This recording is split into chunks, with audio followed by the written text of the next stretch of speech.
नमः शिवाय। आज आसतु आमे नारी मानकर चक्षुर आ गोटे प्रसंग रे आलोचना करिबा। कामिनीनां तु नेतरां गोपिंगाक्षी सुधर्मदा पारावताक्षी दोशीला चक्राक्षी भर्तुघातिनी। कौन कह जाउची ना कामिनीनां तु नेतरा गोपिंगाक्षी सुधर्मदा। कामिनी मानकर बा स्त्री मानकर जदि गोपिंगाक्ष गोरुंक चक्षु सदृश जदि पिंगल वर्ण चक्षु दृष्टि गोचर हुए ताहा अत्यंत शुभप्रदा होइथाय। पारावताक्षी दुस्सीला एवं जदि पारावत सदृश पारार चक्षु सदृश जदि अत्यंत क्षुद्र चक्षु होइथाय तेबे चारित्रिक दोष त्रुटि देखा जाइथाय।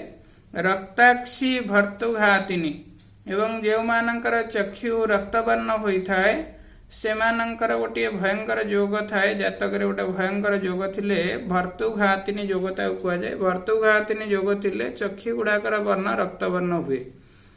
एवं एतादृशी कन्या कूलम नाशयति। यही प्रकार कन्या कूल को नाश करने सहित पति घात बा पति को आघात करिकी मारिबार यथेष्ट संभावना रही है। विवाह प्रसंग रे निश्चिंत रूप से यह विचार करिबार आवश्यकता रही है। ओम नमः शिवाय।